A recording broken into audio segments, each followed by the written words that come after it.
Marguerite II s'est montrée radicale.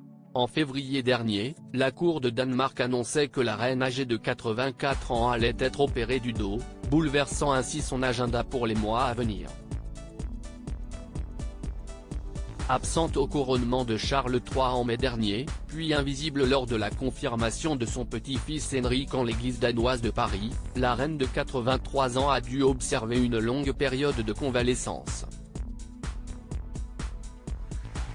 Aidée d'une canne, elle a récemment repris doucement du service, notamment lors de la venue du couple royal norvégien, Harald V et sa femme Sonja, chez elle à Copenhague. Si son calendrier a été bouleversé, ses habitudes aussi. Et notamment les plus mauvaises. Après son opération du dos, Marguerite II a pris une grande décision, arrêter de fumer. Depuis son opération du dos le 22 février dernier, elle a stoppé définitivement la cigarette, comme l'a fait savoir la responsable de la communication de la maison royale. Une prouesse pour celle qui fume depuis l'âge de 17 ans, et qui pouvait consommer jusqu'à 2 paquets de Carelia extra longue, sans filtre, par jour. Des cigarettes si fortes qu'elles sont interdites à la vente au Danemark.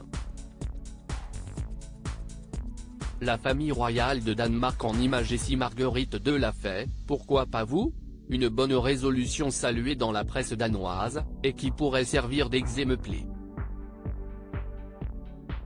La reine a fumé de nombreuses cigarettes très fortes pendant longtemps.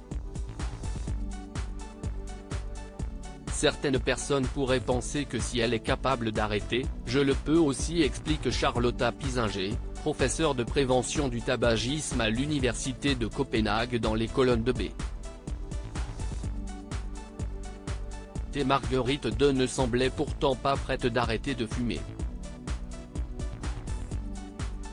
Interrogée sur la question en février dernier, elle avait répondu avec son franc-parler légendaire « Je suis si vieille maintenant que cela n'a plus d'importance ».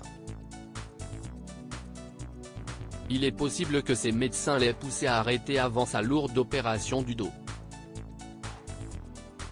Une sage décision pour celle qui est tout de même marraine de l'association danoise contre les maladies pulmonaires. Crédit photo, Patrick Bernard.